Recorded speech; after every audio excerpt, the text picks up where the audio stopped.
I did see that Norm was Letterman's choice to be his last stand-up. I thought that was pretty. That was neat. A funny bit too about that was great. World War II.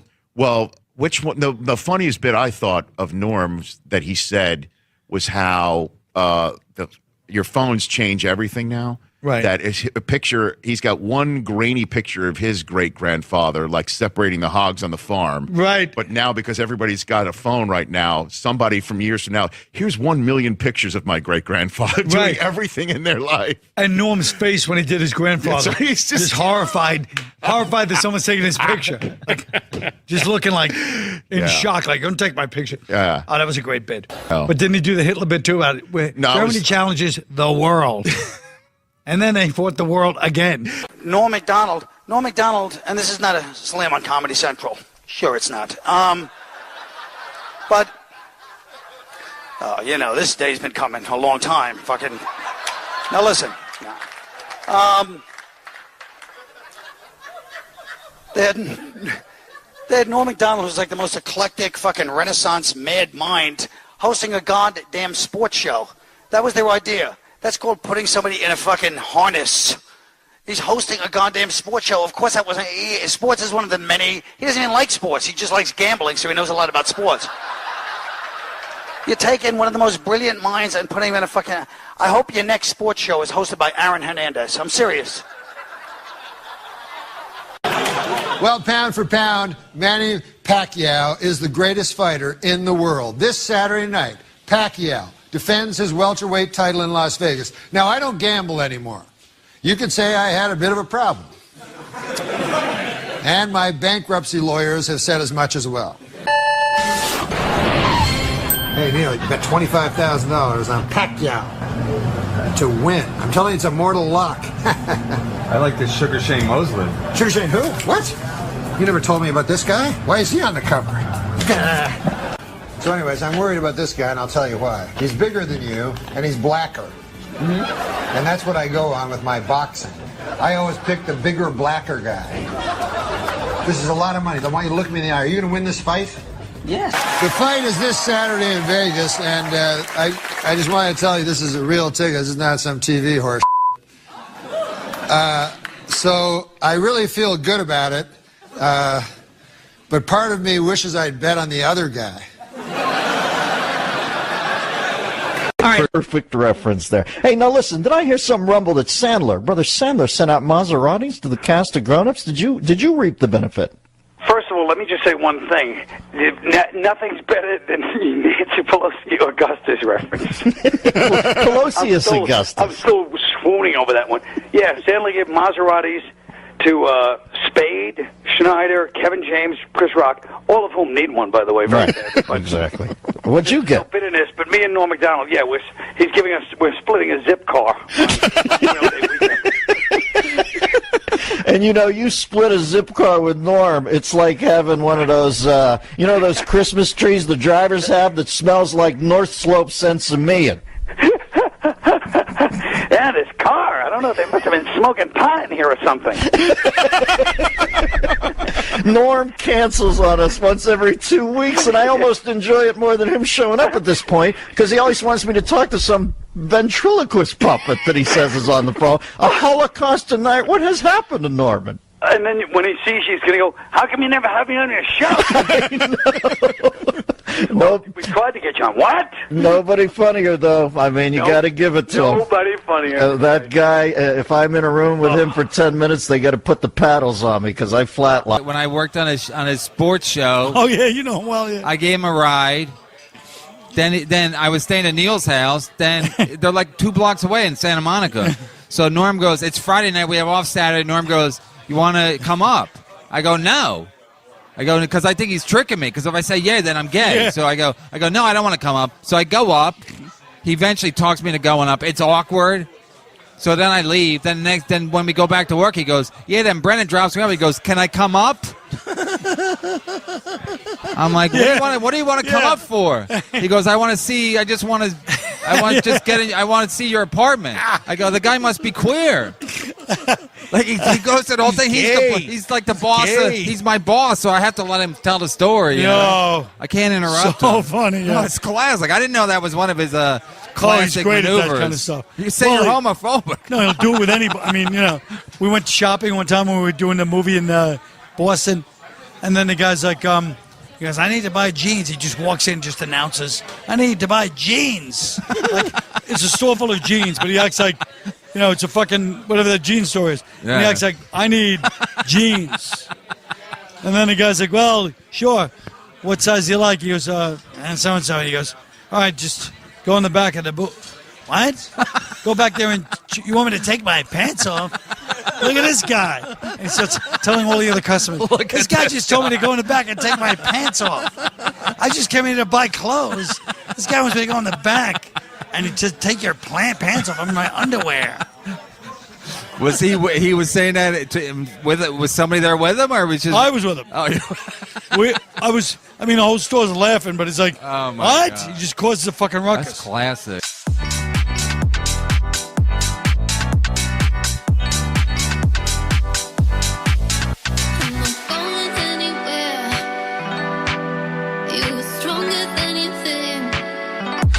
Well, I don't understand what complex mathematics is, but one time I was in an elevator with Norm Macdonald, and we're in the elevator with these guys, because Norm Macdonald in an elevator is very, he will literally say the worst thing you can say about somebody and then leave, and you're left there with all the people. That's his thing, one of his things. But there's two guys who were talking about some complex mathematic thing. This is in the late 90s at 30 Rock. And they're saying this, I didn't even understand what language it was. It was a really deep mathematic thing. And then Norm Macdonald, who had never brought up math or anything like that to me in his life, goes, that, and starts speaking to them in this, what sounded like tongues.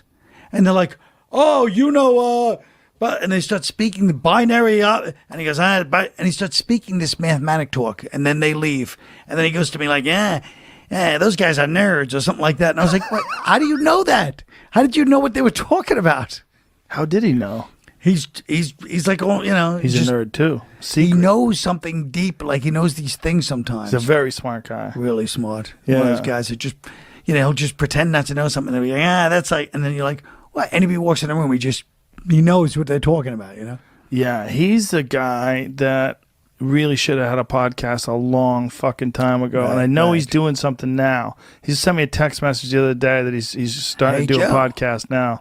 Hey, Joe, I'm doing a podcast. Doing that thing we talked about. He should have done a lot, because he had that show on Netflix, but they muzzled him when he went on the Howard Stern show. Right. And he was saying something, and he didn't want to say retarded, so he said, you'd have to have Down syndrome to believe that. Because he thought that'd be a better thing to say. But here's the thing about Norm. I'm still not sure if he thought that would be a better thing to say. Right, you never know. Because he's so smart. He might have been doing it as a double troll. Yeah. No, Norm is capable of the double troll. It's like, I don't want to say retarded. Down syndrome. The double troll, exactly. Yes, he's the master of that stuff. I randomly wound up sitting next to him on planes twice. On two different occasions, just I go, Norm, out of nowhere, and he's sitting next to me. And one time, we're sitting there, we're talking, and we're having a good old time. And then he's talking about, I quit smoking. He's telling me how he quit smoking and finally quit smoking. And he's telling me all these things. And then when he lands, he literally, he can't stop himself, runs into the airport store and buys cigarettes. And he's lighting it as he's leaving. I go, I thought you quit. He goes, I did. But all that talking about smoking makes me want one. And he's like, before he even got out the door, he's lighting the cigarette. He just couldn't stop himself. But he goes, all that talking. He's the one talking about it. All that talking.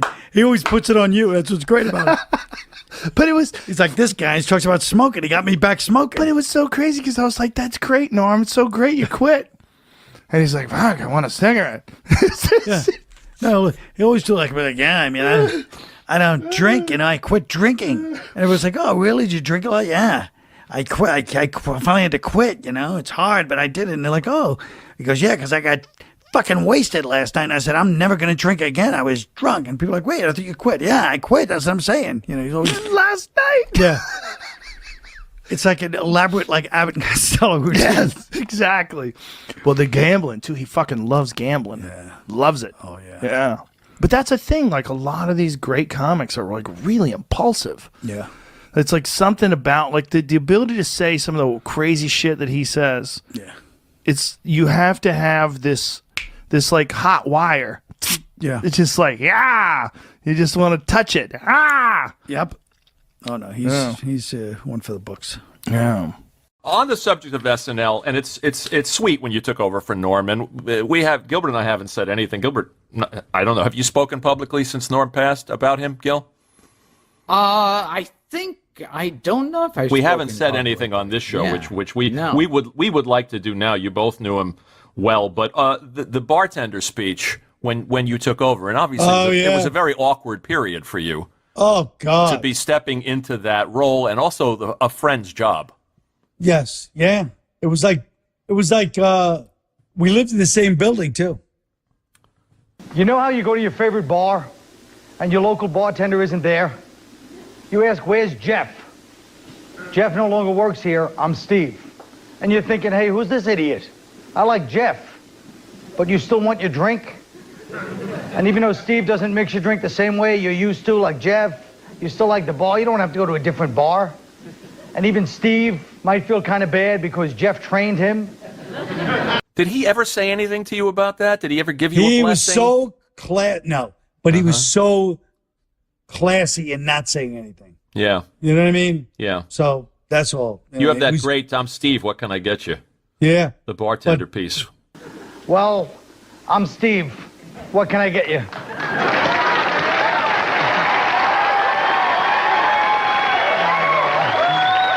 But I wish it would have stayed the way it was. But, you know, it is what it is. But, yeah, Norm is he's so funny. He was so distinctively funny. You know? Nobody liked him, really. No, he had his own thing. You know what I mean? He was just very, well, like Gilbert. I mean, they just have their own, they march to their own drummer, even in a business where everybody marches to their own drummer. They both have that, you know, idiosyncratic thing where it just be like, this is how I am, and that's it. And it's great. But, you know, you have to tune to their frequency. You know, it's not like you can just, you know. You know what's funny about that first update you did? Here's Norm being fired, as we all know, by Don Ohlmeyer, right? Because of cutting too close to the bone with the OJ jokes. When in fact he was doing a public service by telling those OJ jokes. And I'm watching you do your first update. There's an OJ joke. It's like the third joke. Yeah. In the February issue of Esquire magazine, O.J. Simpson said that if I had killed Nicole, it would have been because I loved her very much. And then he said, and if I had killed Ron Goldman, it would have been because he accidentally witnessed me loving Nicole very much. Somebody should buy this guy a John Gray book, all right? You shook his hand once? OJ? Getting out of a car? Well, he was getting out of a limo? He was getting out of a limo middle of the afternoon. And I have no psychic energy. I've never had those kinds of things, you know. But for whatever reason, this was in an afternoon. He's getting out of a limo with a girl. It's spring break. It's packed with people. It's Florida. And they're like, hey, do you want to meet OJ? I go, yeah, OJ, he's the greatest running back of all time. You know, great, charming movie star. I shake his hand. He shakes my hand. And he's not even looking at me. He's looking past me. And he shakes my hand. And I felt like a joke of, like, evil. I swear to God. It's like the Dead Zone. That's what it was like. That's what it was like. And I was like, that was weird, OJ. I love OJ. Well, that was weird energy, you know. Wow. So you picked up on something. I feel like I did, you know. It's, of course, in retrospect, but I remember telling people at the time, so. I was also fond of, going back to your SNL bits, Colin Quinn explains the New York Times. Yeah, that was a good one. And the St. Pat's editorial and Joe Blow. You look like you were having fun, and the best stuff is you and Norm together. That's right. That's right. There's obviously an affection that comes across on the screen. Yes, yeah, and that was the early days of it. It was great. I'm sorry we never managed to get him here. We tried, and for whatever reason, he was as elusive as you. He's more elusive. He's like, he was. I love to do it. I'd love to. You're like, oh, good. How about next week? Yes. What day? And you're like, okay. Yeah. He's like, all right, call him and we'll set it up. Next week is perfect because I'm doing this. And you're like, hey, I'll say Norm. Years later, what happened? What? I thought I was going to come on your show. What happened? It's like, oh, Jesus, no. Well, like you say, march to his own drum. Yeah. I started to think about it, you know, and plus I drank a lot of whiskey, and then afterwards, off it a little, I'm yeah, guessing. I just thought like that. Before you knew it, I was so crazily drunk, like just drunk out of my mind. And so then time passes in a weird way and everything. And my friends, they wanted to leave the bar. Right. Like, yeah, let's go, right? And I'm like, ah! I got like crazy all of a sudden, right? So I'm like, why should I leave? We're having fun here at the bar. You guys leave if you want, right? So I was like real drunk, and everybody was like cool. It was like a Western. It had a jukebox, you know, one of those. Guy gives you a whole bottle there, you know, and you go, ah. And then... That's what you do when you're drinking. You a pirate? Yeah. All of a sudden? And then he came out, he's in a wheelchair, and he talks like this. He goes, but he was, I'll get you a couple of hot, dirty broads, you know, and then while you're having sex with them, I'll come into my wheelchair. You know? Who knows what it means? You're not going to walk into a bathroom and all of a sudden Farrah Fawcett's like, ah, you know? You're not going to... What? I love it. What I'm saying is, why would a famous... What was she doing? Wasn't there some sort of cervical belt sander thing, or what was that? Oh, Christ, what are you, Linda Blair? They do. That's what they do. Right? That's what ladies that I know do. But I'll tell you this about Johnny Depp. He's taken this sexiest man alive thing, and he's using it to his benefit, as all good people in show business should. The new movie he's doing, Pirates of the Caribbean 3, he'll be doing full frontal nudity. Is that true? Yeah, it's rated R! Oh my God! What the hell was that? I pick up the blue Why is it that in some sports, like beach volleyball or snowboarding, the women are breathtakingly beautiful, and you would think they would be big, you know, like big. You'd think they'd be big monsters of ladies. Why would you think that, though? Well, like softball. We can't be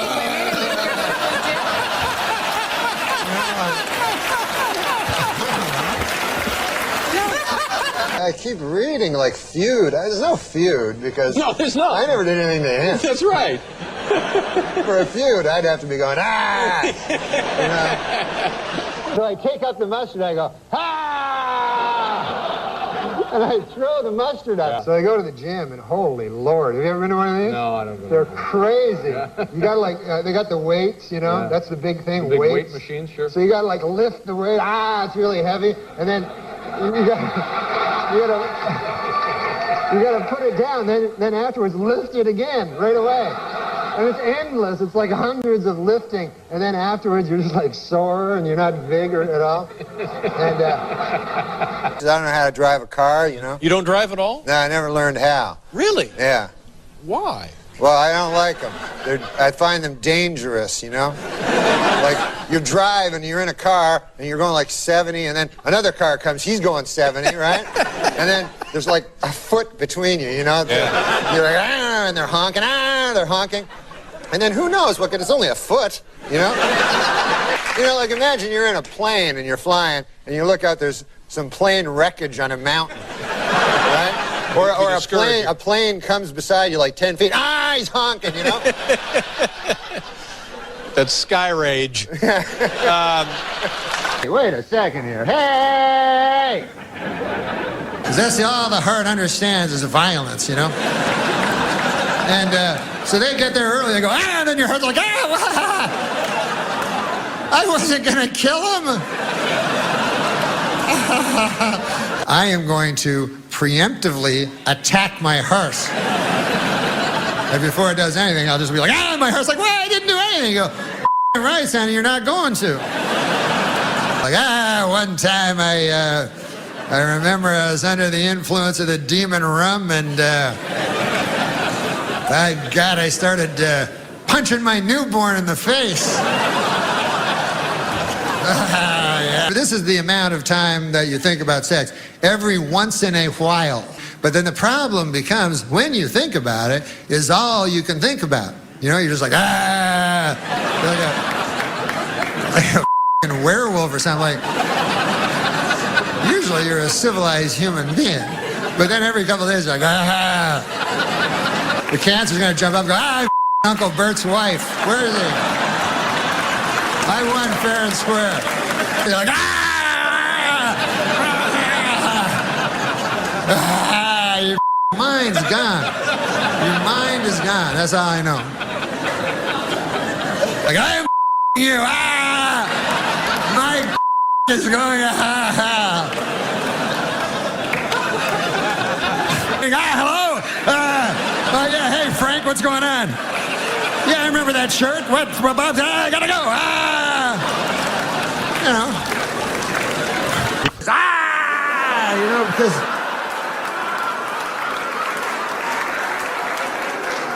Fucking suck that venom. Yeah, you fucking suck that fucking venom. Yeah, you want to spit it out? You got a fucking mouth load. Ah, fucking shoot it out of your face, you fucking cunt. You fucking whore. Ah! Oh, thanks, dude. I didn't get any of that in my mouth. Yeah, no problem, man. We'll be back with Simon Helber. You fucking sit down.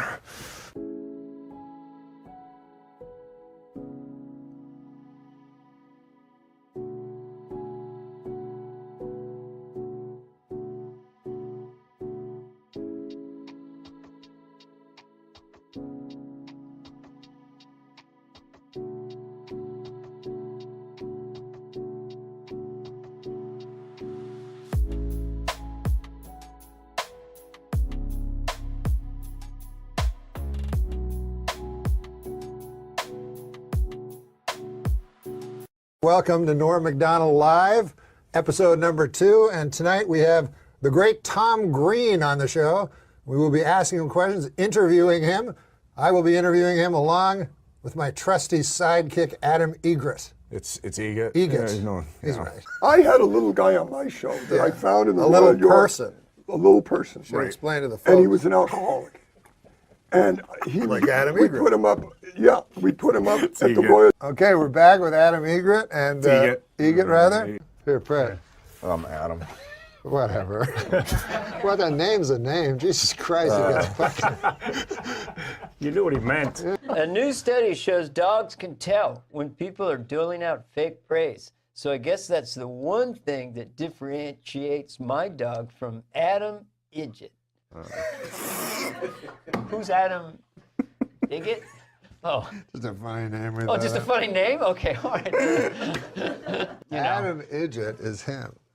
Oh, I didn't know that's your last name. His name is Adam Egget. Egget. So I had no idea you were Adam well, Egget. just be nice to I him. forget sometimes. Okay. I'm not saying that your trusty sidekick, Adam Egget, is dumb, but on his contract where it said sign here, he wrote Capricorn. To a Letterman. That's so dumb. What's an octoroon? Well, I don't know. It seems to me some eighth of a black guy? Is that what you're going to say? Isn't it an octoroon, Andy? It is an eighth of a black guy. Who is Andy? You were just, who is Andy? You just said Andy. I was thinking of Andy Kindler, my good friend. Because you're I pointing. thought he was here. No, It seemed it's almost like it Adam. was pointing. Yeah, Adam. that's Well, fine. Andy and Adam. No, it's That's fine. great. It sounds close. Adam Yeah, Sandler, it's Andy close enough. Sandberg. You a boy. You know what I mean? Adam. Yeah. How could I forget that? Adam. We're gonna have Adam Egget do a joke. Oh, good. And it's Adam, not Andy. No, I know. I'm trying. You don't hear any more about. In the camera. Oh, sorry. You don't hear any more about Bob Costas' infected eye. Who is stonewalling this investigation? I'm thinking about a year I would work on my delivery. You don't hear any more about Bob Costas' infected eye? Who's stonewalling this investigation? He's a consummate amateur. Neil Patrick Harris posed nude for the cover of Rolling Stone except for a hat hanging off his wiener. And this morning, Adam Egget. Oh, is that your name? Fucking change it. And this morning, Adam woke up and said, "Hey, where's my hat?" Sorry, yo, Patrick Harris is cock. It's on his dick. Go get it. I bet Patrick Harris fucking shoved his cock deep up his asshole. Huh?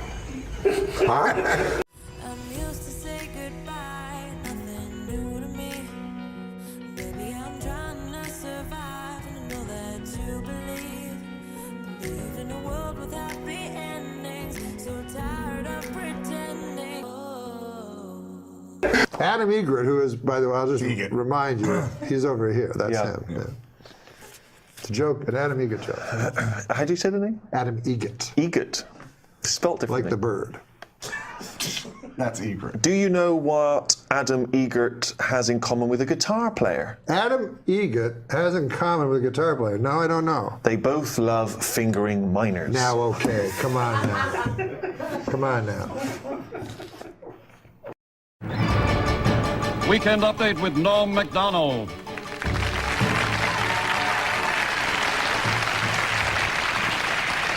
Thank you. I'm Norm Macdonald, and now the fake news. All right. Norm, I got to ask you, I'm a big fan of SNL. How did you get the Weekend Update gig? Oh, that's an interesting question. It's for you. It's for you, yeah. How'd you get the Weekend Update gig? Oh, I got it. I auditioned for it, and then they gave it to me. What a great story. Yeah, great. And he said it's pretty good. Yeah. What a good. How good was that answer? Great answer. Love Wasn't it? That was good. Well, the great thing about Lauren is you could do anything you wanted. He would tell you wise things, like wisdom or whatever. He's like a little Buddha guy, right? Yes, yeah. Did it ever make sense? Or not to me. You'd always walk away going, what the fuck? To other people it did. Like, I remember one time he wanted me, like, this was actually with Weekend Update. They wanted me to do Weekend Update with a lady. Yeah. Like two of us. Mm-hmm. And I was like, that sounds like shit. I don't want to that sounds like shit. I'm like, if there's a lady and a dude, like, what are we making fun of local news? What the fuck is that?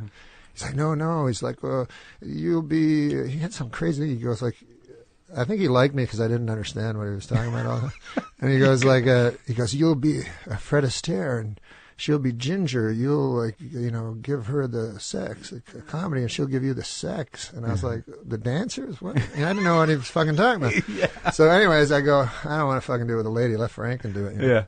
So Franken was going to do it? Yeah, it was Franken, me, or somebody else. So I didn't care that much about it. So because I could just do stand up. But anyways, what happened was funny. Like Steve Martin walked in because he was hosting. Yeah. And Lauren, to embarrass me, went, let's see what Steve thinks about it. And Steve Martin doesn't give a fuck about anything.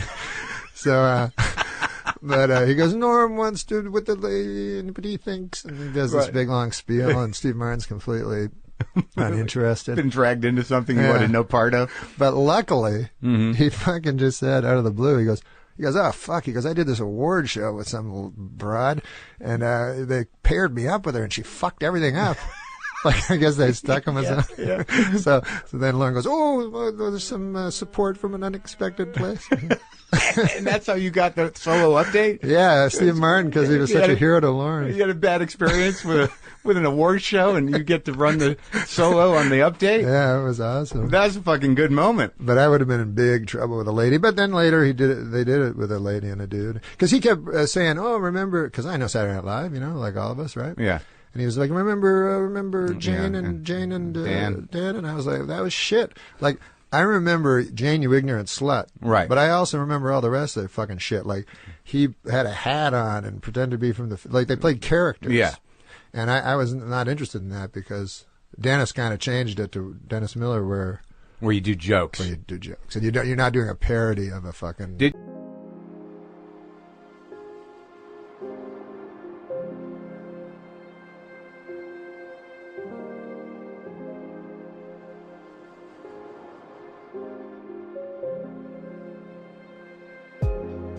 Weekend Update with Norm Macdonald.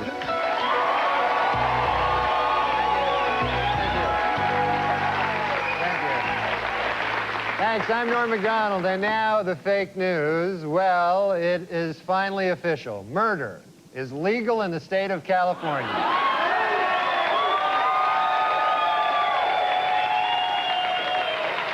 told you before the show I was going to, because you know so much about George Burns, I was going to tell you this joke that I heard George Burns tell, and I simply don't understand it. This was the joke by George Burns that he said was his favorite joke of all time. Okay, so here it is. Maybe you've heard it. There's a vaudeville act, and they're two guys, and they're in a bar, and they see their comedic hero sitting at the bar, you know. So they walk up to him and they go, "My God, it's so great to see you. You know, this is such a pleasure." He says, "Fellas, it's not a good time. I just lost my wife this morning." And the vaudeville guy goes, "Oh, we know how you feel. We lost our trunk on the way here." There was a great actor, and his name was Wilton LaCoy, and he was a Broadway actor. And every summer, he would play about 8 weeks of vaudeville. And he was a tremendous actor, like John Barrymore. And he played Cincinnati. And the Cincinnati was on the bill with a little act called Brown and Williams, a skating act. And when they saw Wilton LaCoy, they were flabbergasted. You know, I never thought they'd play on the bill with LaCoy. And you rehearse about 11 o'clock in the morning, and then you do your show in the afternoon. And after rehearsal, LaCoy went into the bar to have a drink. And Brown and Williams went into the bar to have a drink, and they saw LaCoy, and they were thrilled, and they went over and says, "Mr. LaCoy, it's a pleasure for us to be on the bill with you." And he says, "Thank you, boys." And he said, Brown said, we'd deem it a pleasure if we could buy you a drink. And LaCoy said, "Thanks, fellas, but I'd rather drink alone. I just got a wire saying I lost my mother." And Brown says, "We know just the way you feel. Our trunk is missing."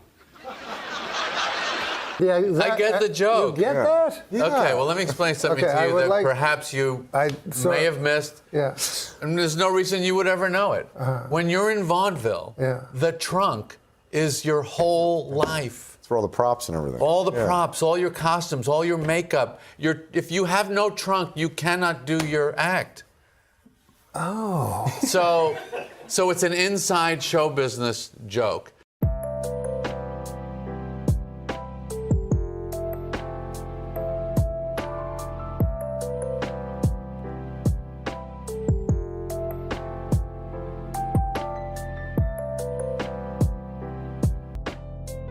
This is the greatest Jew joke I've ever heard, and I love. You're not going to get it. Okay. Okay? Yeah.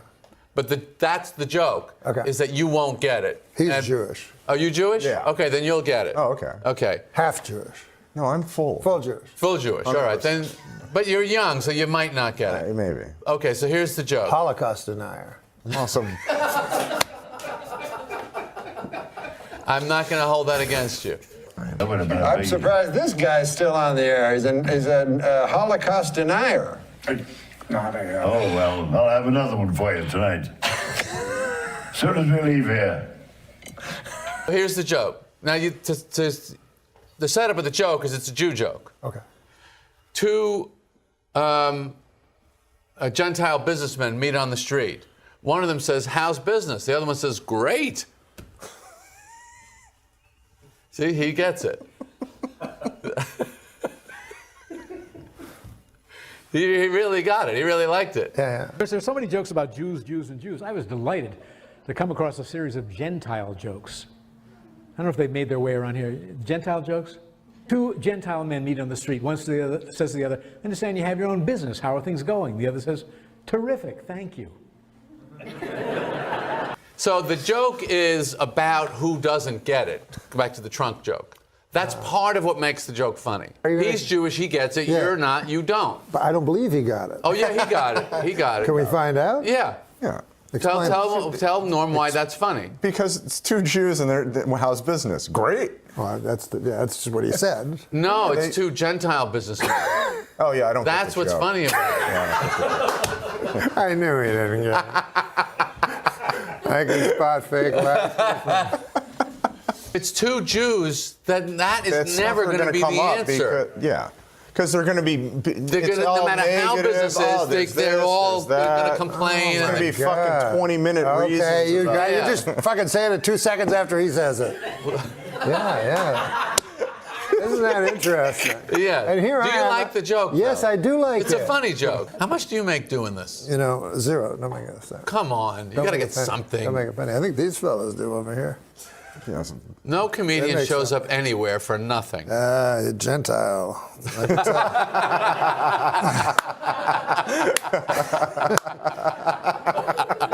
But I do it all the time, I guess. Just going through Norm montages on YouTube.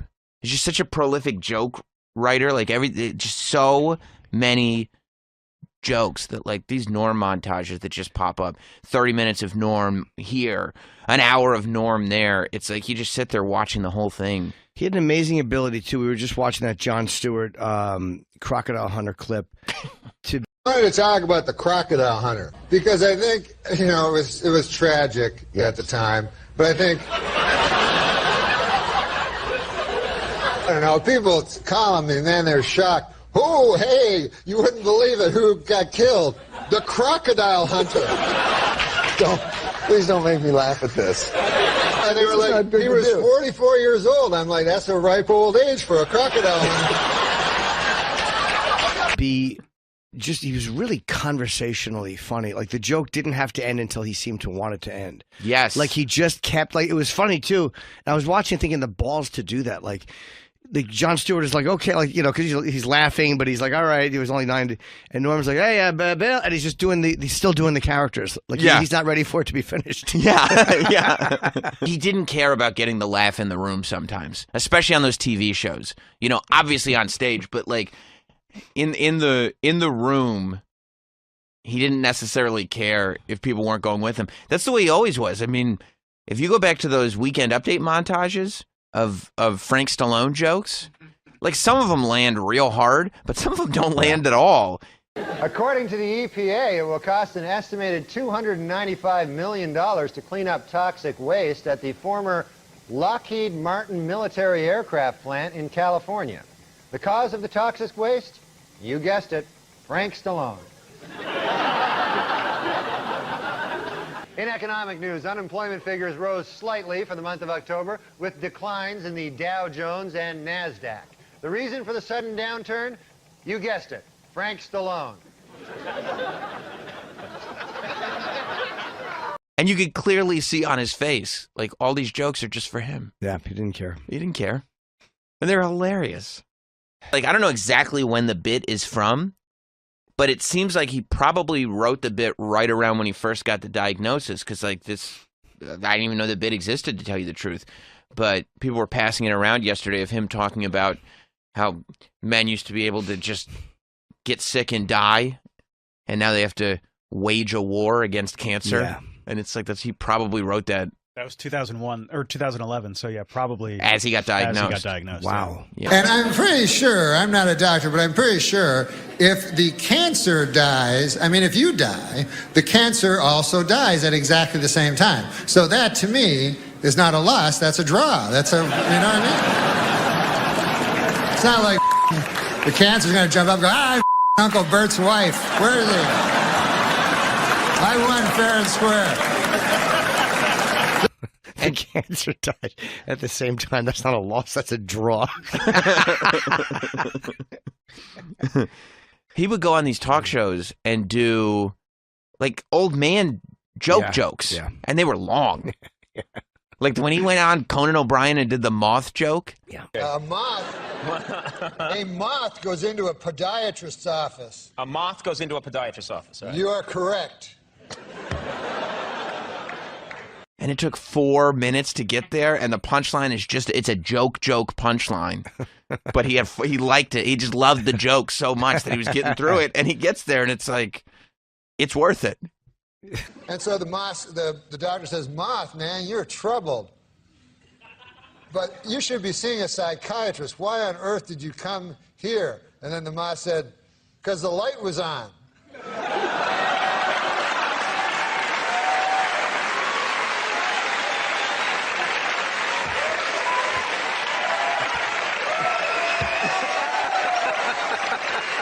The ability to do that and to not panic and to not bail out and to commit to it and go, this is what I'm doing and that's it.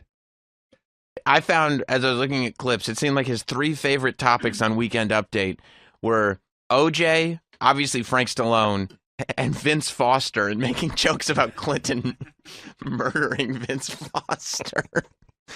And veteran news anchorman David Brinkley apologized to Bill Clinton for an election night commentary in which he called the president, quote, boring and uncreative. Admitted Brinkley, there was certainly nothing uncreative about the way you moved Vince Foster's body. The president's a murderer. You didn't know that? Here's another OJ joke from Weekend Update. In his book, O.J. Simpson says that he would have taken a bullet or stood in front of a train for Nicole. Man, I'm going to tell you, that is some bad luck when the one guy who would have died for you kills you.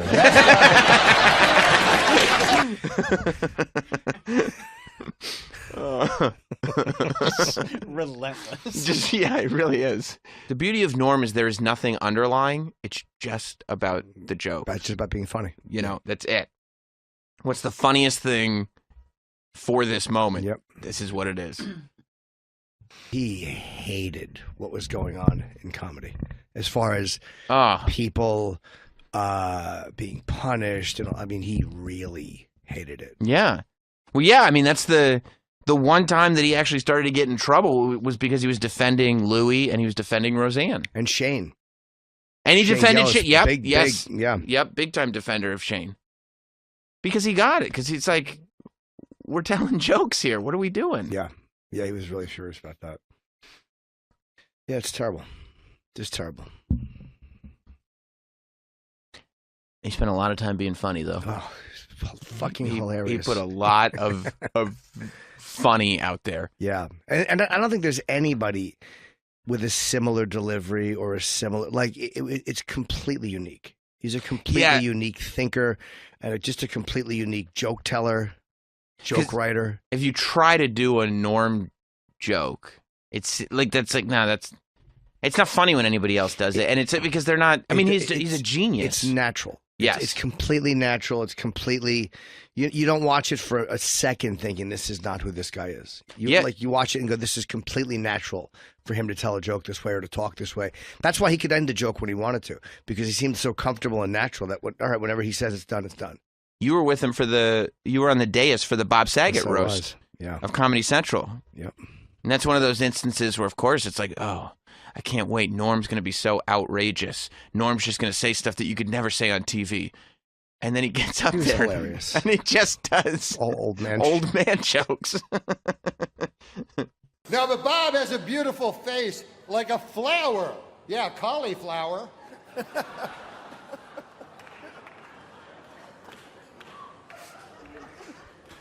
No offense, but your face looks like a cauliflower. Yeah. I believe his joke about you was that you're a very colorful person. Because you have a yellow belly and you're green with envy.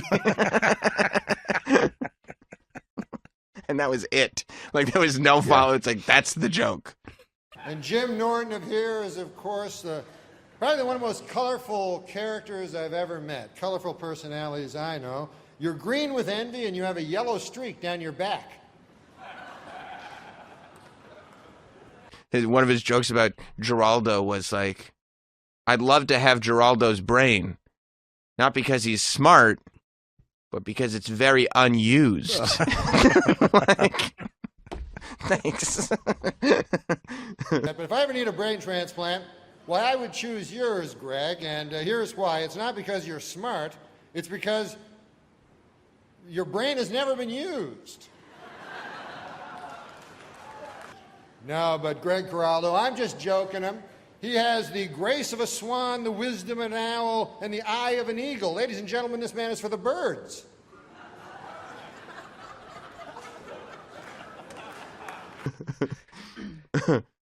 Man's for the birds. Like,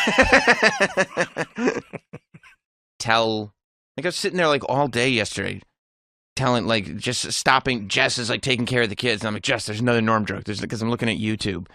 And I'm like, all right, Jess, This was another one of Norm's jokes. This is from Weekend Update, like in the 90s. All summer, Better Than Ezra was the #1 band in America. The #2 band, Ezra. And in music news, #1 on the college charts this summer was Better Than Ezra. And at #2, Ezra.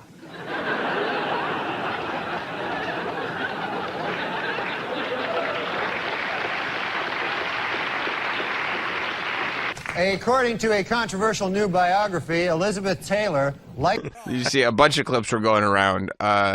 You see the clip of him on The View from, like, really early on. It was from, like, 2000. It was when the View was at its early stages. No. I don't think so. It's fucking great. I think I tweeted it, Travis, if that's the quickest way. I don't know. To find just the clip. Yeah, that's it. See, I think we should get the homicide out of the White House and get like a fresh start, because we don't want any more murderers. I think we should just go on to the next question. Oh. Murderers. Yeah. Oh, Clinton, he murdered a guy. You're not allowed to put out no accusations without. That's a little too far. That's the way it does work. Let's just go on to the next question. Yeah. This is not my week. What can I tell you? Oh, it's not mine either, and I'm being very nice, okay? Be a good boy. Now, Norm. Do you never hear that? No. We don't need I don't want to get into this, and I don't want to hear it, and this is not the place to make those accusations, and you're supposed to be funny. Let's get on to the next question. So get with it. There you go. See right there? Like, no, he's not angry about it. No. Like, he doesn't, like, what great instincts, man. Like, not mad. Like, he's just having a great time. He always looked like he was having a great time. Like, he's almost too dumb to realize, what did I say? I thought we were all... just having fun. What? You didn't know? He's like, you didn't hear that? And the wind finally dies down, and he goes, what? You didn't hear that? Listen how he follows it up. This is a live show. Why? Norm, but you have been properly chastised by Barbara, so I'm not going to ask the next question. I thought it was a matter of record. Okay. Let me do this. There are people that after they got invited to the White House Correspondents' Dinner, they'd be like, oh, okay, maybe I can get in with the Clintons now. Right. Maybe I can meet these powerful friends. Maybe I can... 2.5 years after the Correspondents' Dinner, he's going on The View and making jokes. Clinton murdered somebody. He murdered a guy. Doesn't care. I thought it was a matter of record. He thought Barbara's problem was that Barbara hadn't... Yeah. You didn't hear? Yeah, that she was ignorant, and he was just bringing her up to speed. Just informing her.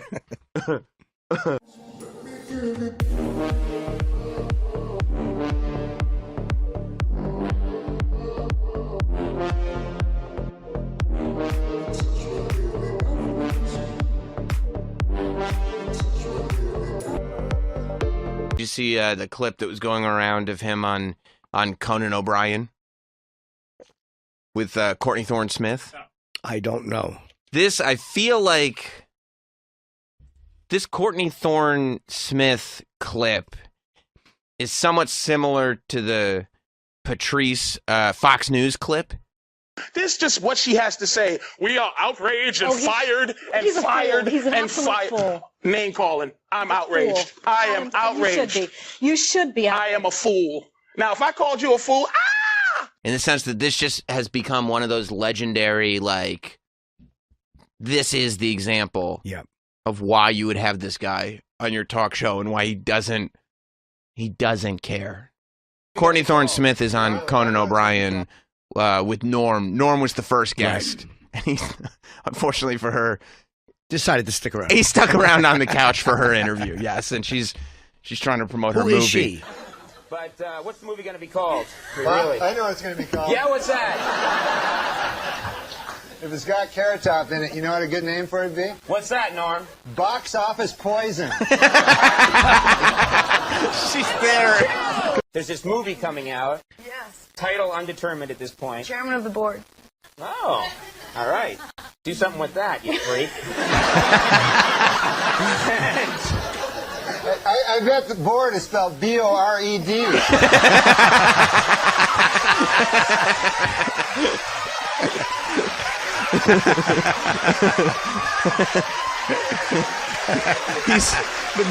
His face after he does it.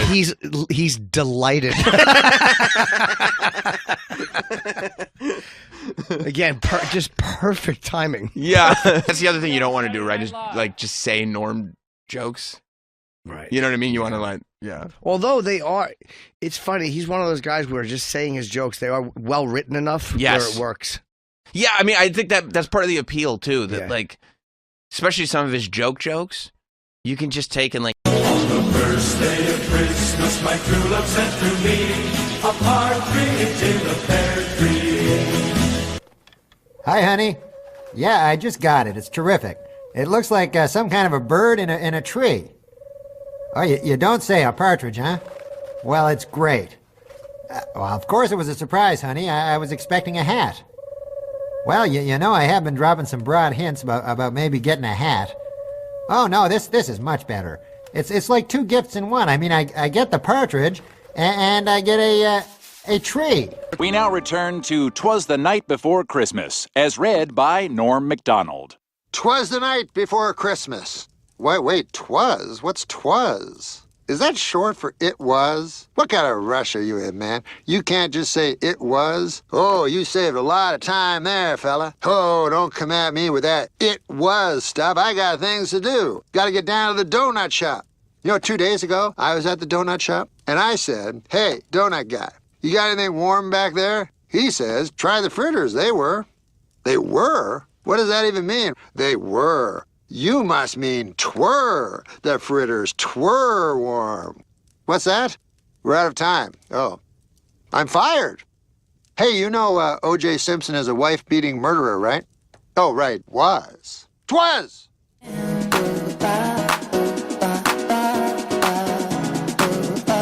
Connected to our senses.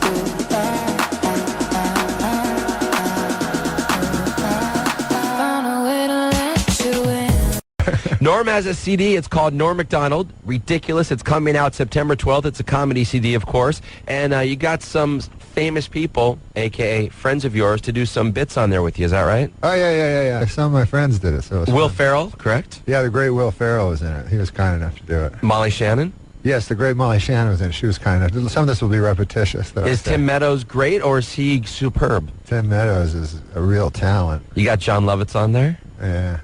You ever see that guy play softball, by the way? Speaking of baseball and hats, you ever see him hit the ball? I've seen him do stand-up. He tried starting stand-up when he was 50. Really? What about those Subway commercials? That's kind of... Yeah, it's great. He got a catchphrase for the first time in 18 years. And what's the catchphrase? Eat fresh. Oh, eat fresh. And he gets to wear a bathrobe on TV. Yeah. I buy Subway sandwiches. No, he's a really funny guy. He's hysterical. How long? Up here? Yeah, no, I listened to that show, actually. Uh-huh. Yeah. What happened the time you and Norm Macdonald played tennis? There's a story that he showed up in a leather jacket and jeans. Yeah, I know. I know. He tells that story, and I don't know why he's so into it. Oh, it's a funny visual. It's a funny visual. Him dressed like that. What he left out is that we're playing, and he I play all the time. He never plays, right? But he can get the ball, but he dinks it back, and he has no rhythm. Anyway, when someone just floats every ball, if you're not used to it, you can't get any rhythm, and it's just hard to play. So he won, but what he left out was after every point, he'd leave the court for a minute and brag to his assistant about how, look what just happened. Then he'd come back, 1 point, he'd leave again. So I go, Norm, do you want to play? And he just kept leaving. It was very frustrating, and so he won. So then I said to my coach, I go, how do you beat a guy like that? It's so frustrating. The ball's just, and my teacher's guy, Alex Olmedo, who's you're into sports, look him up. He was a champion college player, Wimbledon champion, Rod Laver, Emerson, who won Wimbledon, and he's in the Hall of Fame from Peru. Great guy. So he said, just step in and take it early. And I go, could you beat someone like that? He goes, are you kidding? I'd kill him. So I go, all right, fine. So then we played again, and then I just, I creamed him and I beat him. So and also, I wasn't trying as hard the first set because he was you know, he's not as good, so I'm just taking it easy. But then And he was wearing jeans and a leather jacket. Well, he beat you 6-0 the first time, didn't he? 6-0? No, he wasn't wearing. I don't remember what he was wearing. He didn't beat me 6-0. He's full of crap. That's what he told him. So then we played again, and then I beat him quite easily. And he went, let's play again. I said, no, I don't play you again. Because when I knew he'd want to play after I beat him, the last time we played, I beat him, and that's that. Give us a good league but of the... He cheats, and he's course not he fun to play with. Of course. So he tells this story, you know. Right. Give us a good league of their own story. Lovitz! Just back off for a second. Hey, he's being Lovitz. This is what Lovitz does. I know. This is what he does. Him and Norm, both of them. Give us a good league of their own story.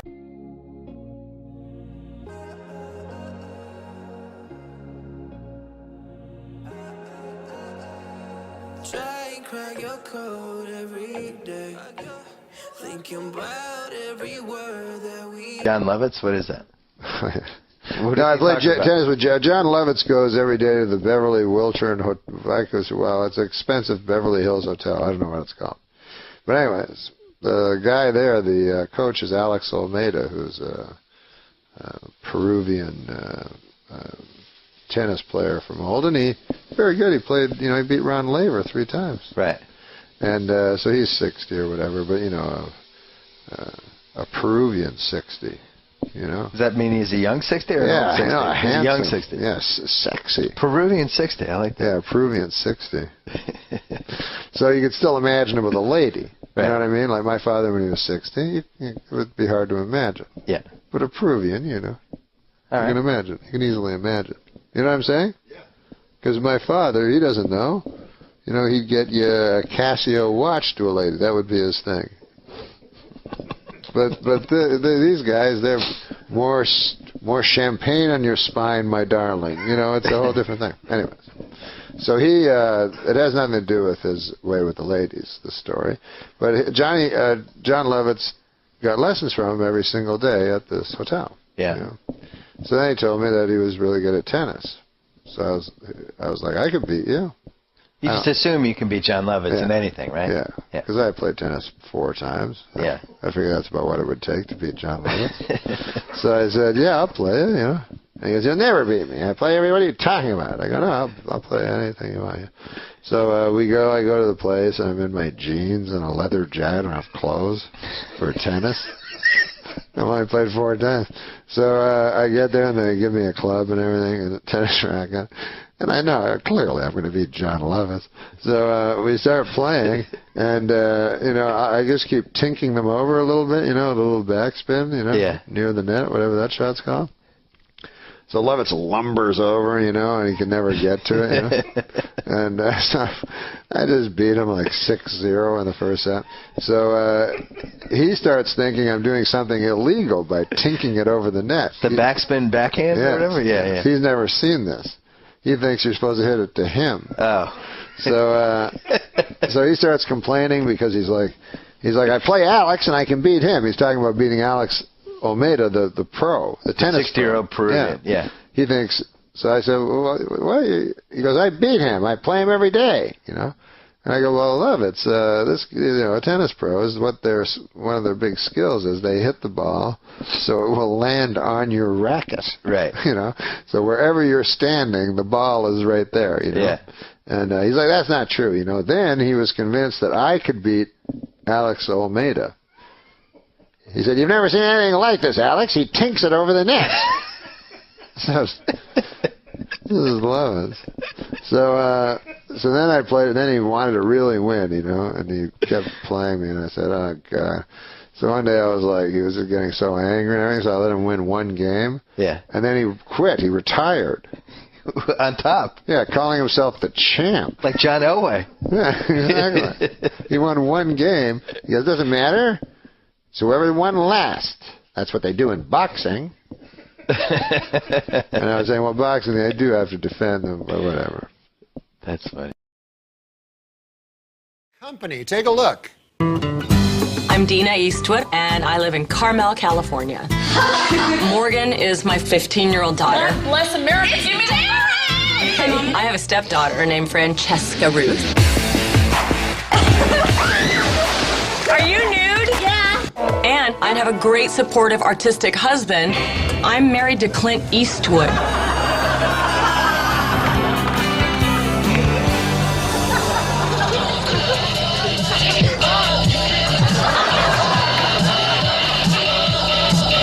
Oscars, $1 billion at the box office, and I'm in a goddamn reality show. We're meeting tonight for dinner, and ew, the diarrhea?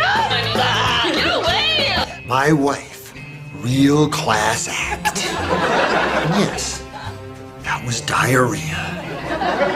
Tyler Shields is extremely headstrong. I think that's part of the reason he's so appealing to Francesca, is that he's such a man. I'm so in love with him. I've never felt this way before, ever.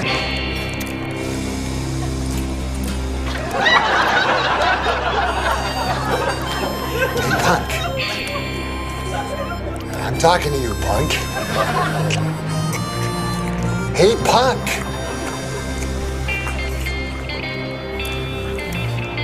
I have to ask you to turn that camera off for a while. Seriously.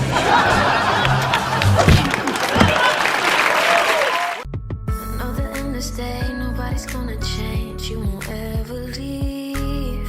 On my mind again, I'm still not tired of it. Can make you want me. And I might act okay, say things will stay the same. Say them all. Well, maybe you'll tell us about your best misdemeanor arrest then. I've never made a misdemeanor arrest either. Then what the hell gives you the right to become an inspector when there's men have been out there on the street for 10 or 15 years? Let's talk about you now. Let me ask you something. Yes, Another sir. guy from Canada has come and invaded show business here in the United States. With an acerbic wit.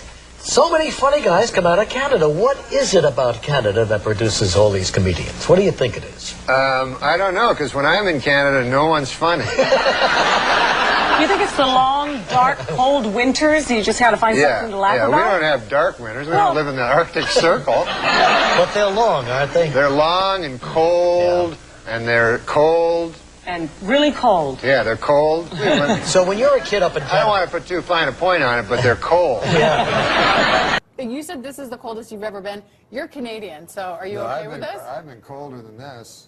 I've been colder than a vampire's... Go on. That's like We're an 8 waiting. a.m. joke.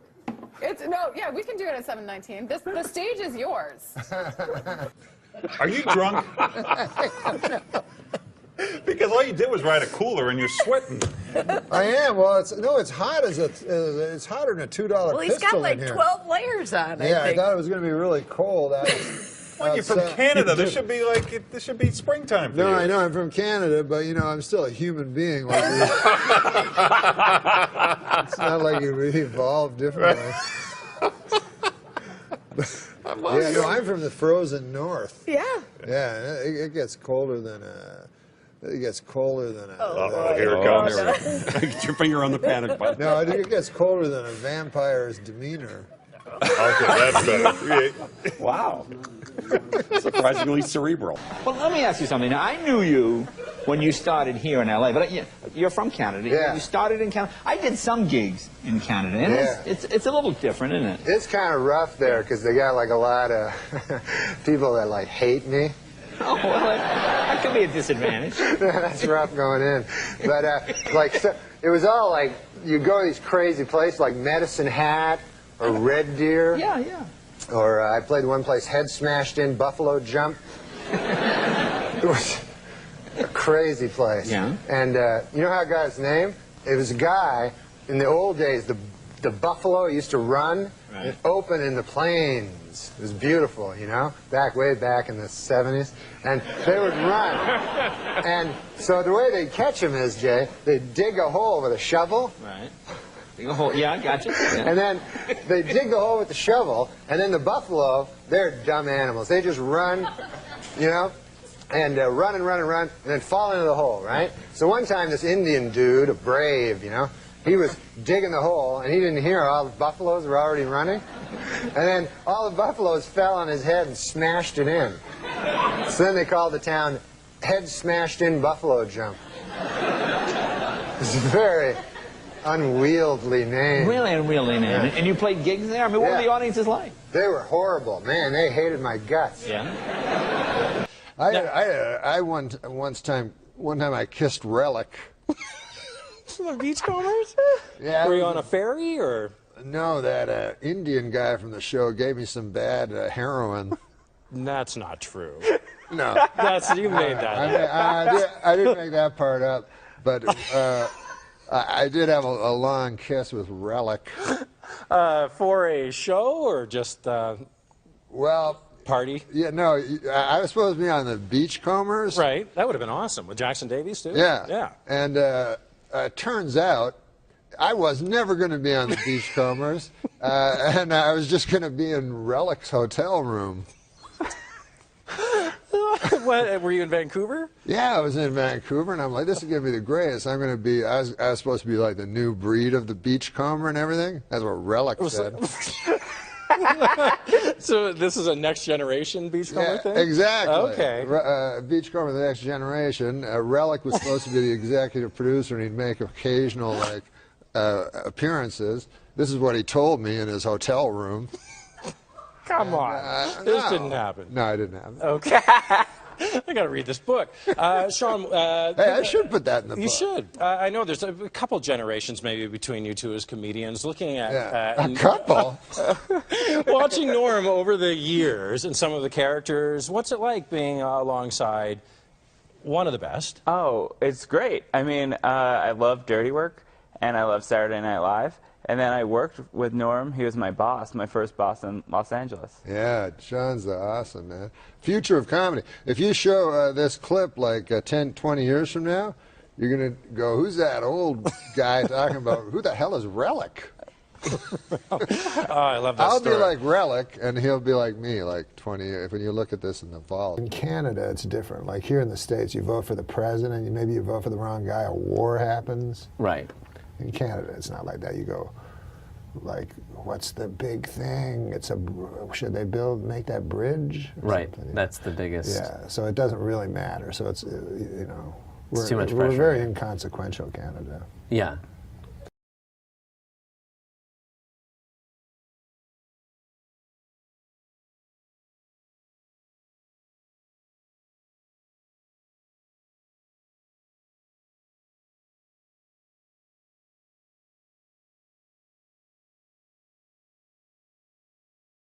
Last time I performed here at the Just for Laughs Gala was 25 years ago, and I did so well, they invited me back. So that was nice.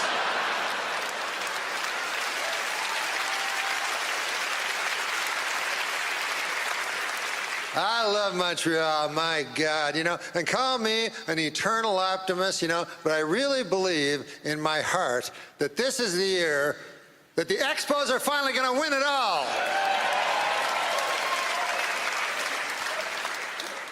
Montreal, famous for a lot of things, one of them being the greatest strip clubs in all of the world. Yeah. Last night, are you aware of Club Super Sex? Yeah, so last night I went to Club Super Sex. I chose the soup. Big mistake.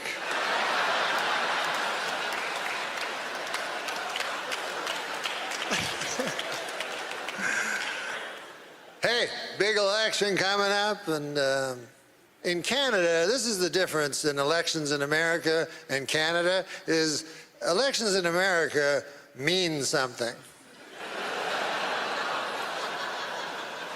You vote for the wrong motherfucker, the world blows up. I don't need that on my hands. Whereas Canada, it's always like, well, what's your view on the bridge? I say keep as it is. I don't think they need to clean that up. That's fine.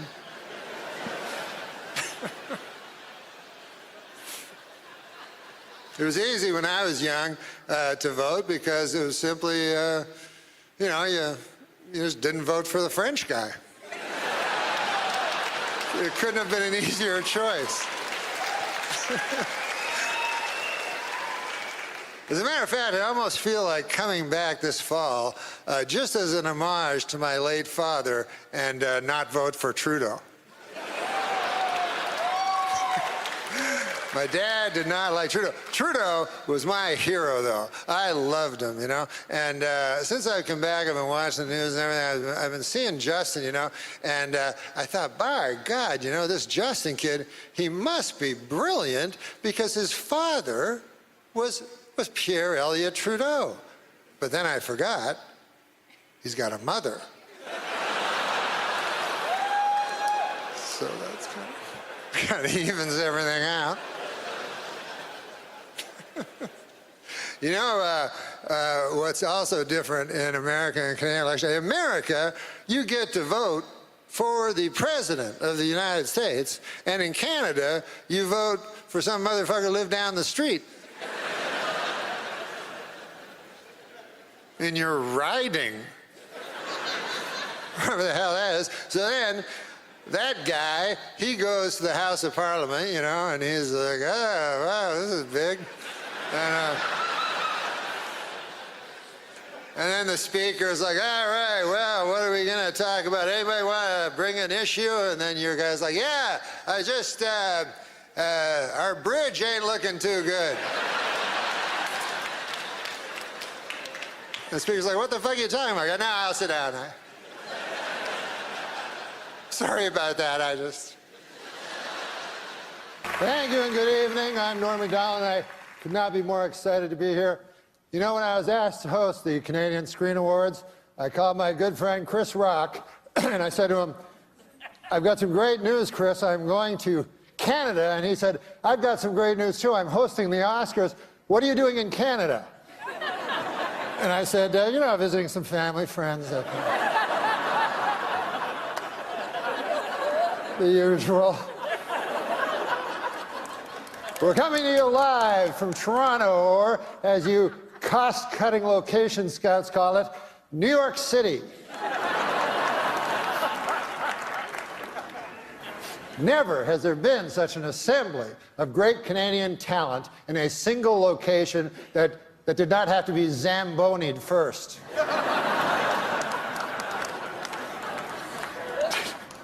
Tonight, the CSAs are being seen in over 50 countries. Isn't that exciting?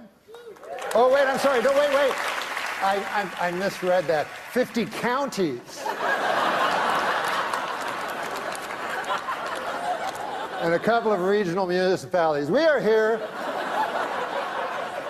to celebrate nominees for their wonderful work in Canadian cinema and television, which is a lot like celebrating the Northern Lights. You probably haven't seen them, but you've heard they're amazing.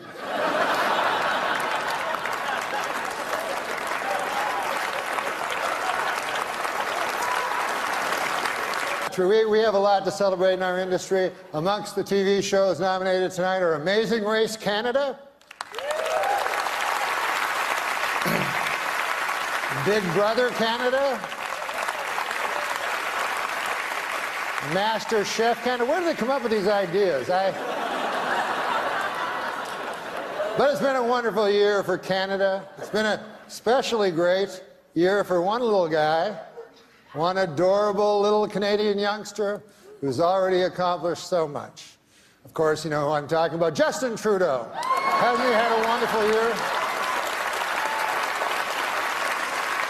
It's been a busy weekend getting here. We lost an hour. As you know, daylight savings time went into effect last night. I give it 6 months.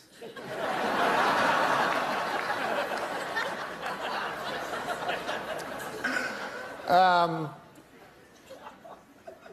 we're going to start the show, but I was... It hasn't started yet. You didn't know. I saw a wild look of alarm cross your eyes. But I was backstage yesterday, and we were doing rehearsals, and I asked, what is the statuette called? And they said, it's called the Canadian Screen Award. And I said, well, that seems kind of dull. Like, what? That's the name of the award? And they said, well, we've been bandying around different names, but none of, they said in Canada it takes a long time to get stuff done and stuff. But one of them that they said, one of them they mentioned was the Candy. And I think John Candy? I mean, who doesn't love John Candy?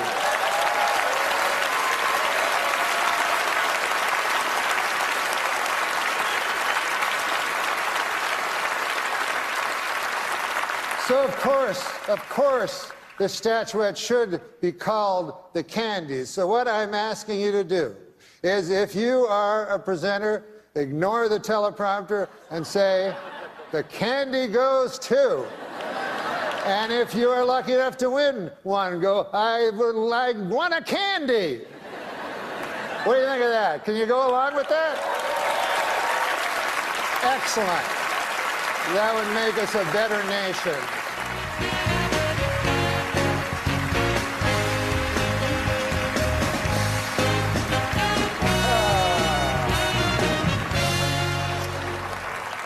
I am not here to upbraid.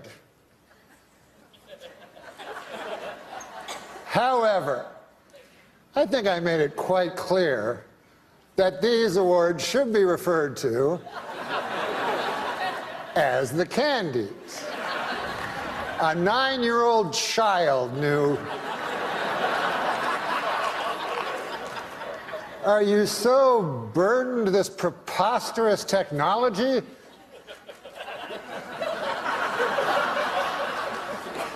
So I would like not to see that again.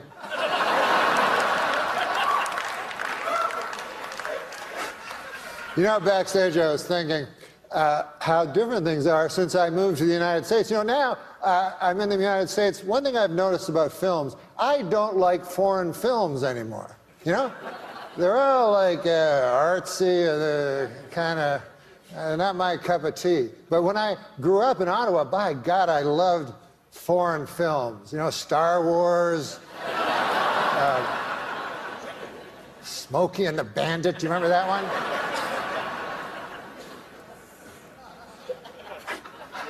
Here to present our next award, the Candy.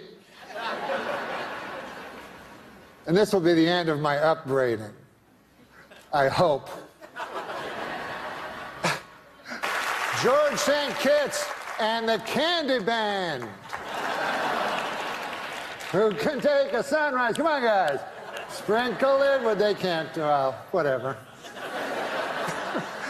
Well, our next presenters are political people. And it made me think, because I was just told Cape Breton Island, I don't know if you know this, but they are offering sanctuary to anyone that lives in America after Trump is elected president by a landslide.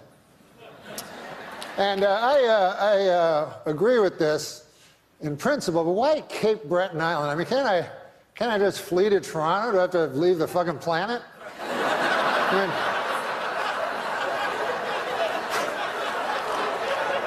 I just go to Baffin Island while I'm at it. All right, now, welcome to the stage, 2 Canadians. Oh, the candies are going great so far, aren't they? I would like to say to Eugene Levy that there's no reason to be ashamed of your son. My son only this morning punched me in the chest really hard. Listen, I have some good news. I just found out that all of you here tonight will be getting a swag bag. Yeah. Just like the Oscars. I haven't seen one yet, but why don't we take a look and see what you're getting? I'm going to call Megan, our golden girl, out. Megan, our golden girl? Hi, Megan. Come on out here. Ah, you brought the swag bag. Yes, can you hold it open? And then I'll take things out of the swag bag. What do we have here? A loose pancake.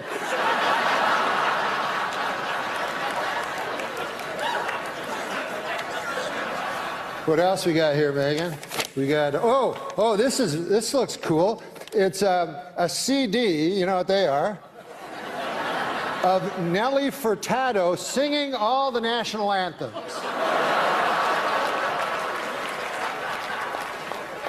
Torn from today's headlines. See what else we have. Well, we have this. Ah, yes, this. This is a bottle of Eau de John Cherry Cologne. It's for the gentleman in the audience. Now, what else do we have? Hopefully something a little funnier than the last one. Here. We have a 30-minute massage from producer Robert Lantos.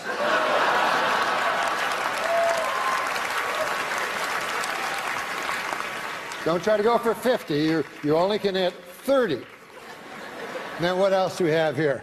Oh, a curling stone. You know what these are made of? I always took them for granite.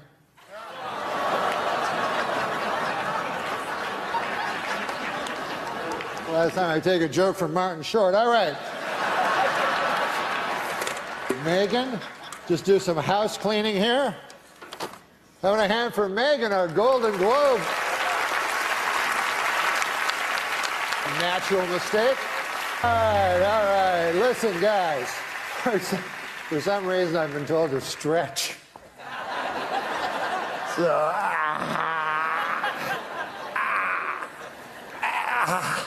oh, I've never tried that before. The show's over, folks. Good night. For the first candies, respect, peace.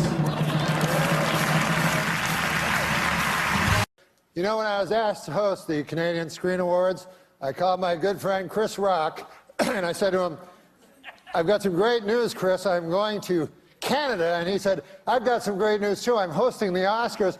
What are you doing in Canada? And I said, you know, visiting some family, friends.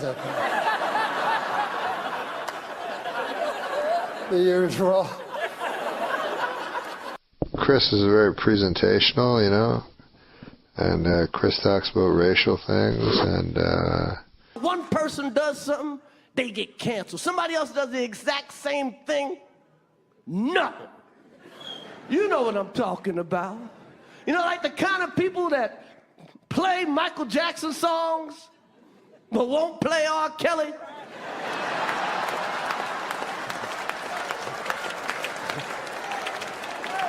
Same crime. One of them just got better songs. See, there was a number of artists and people who, so for instance, Gary Glitter was caught doing inappropriate things, and his music career, you know, rightly sort of ended almost overnight. Right. Maybe. Did he have? If it had been T-Rex who had committed those crimes, I still think. No, because I have a theory. It's to do with the quality of the music. Yeah. See, with Jacko, we didn't wipe Jacko out from history because we didn't want to go to weddings and not have Billie Jean. Exactly. So it's sort of, if the music was better in the case of Glitter, I think we'd have all. I mean, it felt like the entire world sort of turned their back on the Jacko accusations, right, and just said, well, anything. He didn't start doing this pre-dangerous. So we can listen to everything. Another endless day, nobody's gonna change. You won't ever leave. On my mind again, I'm still not tired of it. Can make you want me. And I might act okay, say things will stay the same. Say I'm all Right, Robert Kardashian helped to free O.J. Simpson, a black football playing murderer. Woo! O.J. Simpson killed 2 white people and got away with it. That's another kind of black excellence. During a recent interview on 2020, longtime O.J. Simpson friend Robert Kardashian said he now believes Simpson may be guilty. Though he did add that had he believed O.J. was guilty at the time, he never would have agreed to hide his bloody clothes and knife. At his civil trial in Los Angeles this week, O.J. Simpson attorneys began their case with an attack on Nicole Brown Simpson's character. Outraged Brown family lawyers responded, quote, Nicole is a victim. No matter what she did, she certainly did not cut her own throat. To which Simpson's attorneys replied, on the contrary, that is precisely what we intend to prove. A down-and-out O.J. Simpson, depressed that all of his money-making ideas have failed, has decided to go back to doing what he does best, killing people.